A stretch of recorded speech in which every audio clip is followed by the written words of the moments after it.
Niché au bord du canal de Nantes à Brest, dans le centre-Bretagne, Rock & My défie certaines lois de l'économie. En 2009, cette entreprise de tricot est placée en liquidation judiciaire, plus pour des raisons de montage financier douteux que pour absence de commande. 4 salariés s'entêtent et reprennent la société. Ils embauchent 10 personnes et suivent un credo, la confection haut de gamme. Cette cliente suédoise, qui revend des pulls de la marque Bunel dans toute la Scandinavie, est conquise. Quand on est bien, quand on achète une chose, une pull de Bunel, on a vraiment récupéré de belle qualité. Ça pile pas, ça bouloche pas, c'est ça. Mais en fait, le savoir-faire français est reconnu en fait.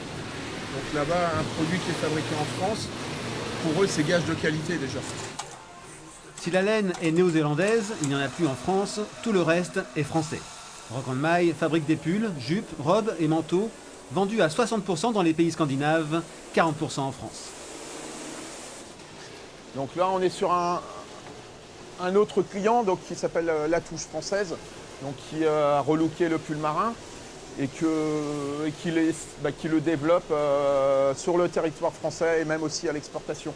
Nous, on a fait le pari de fabriquer en France et d'exporter nos produits, alors que d'autres ont fait le pari inverse, c'est-à-dire aller fabriquer dans des pays où le coût de la main-d'œuvre est beaucoup moins cher et les ramener en France.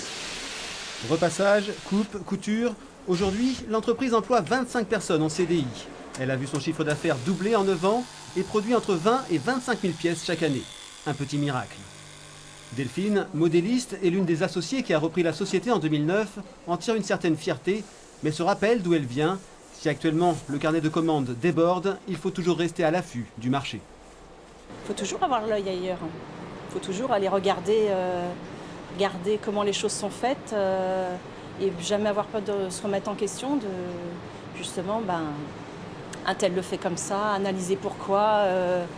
Et puis pourquoi, c'est surtout à chaque fois une remise en question pour gagner du temps, de la matière, justement. On pense à notre coût de revient et à avoir les prix les plus attractifs possibles. N'allez pas parler aujourd'hui aux gérants de Rock & My de conquête du marché américain ou asiatique. Très prudent, ils se concentrent sur un pari, le maintien d'une fabrication locale, surtout pas de production à grande échelle.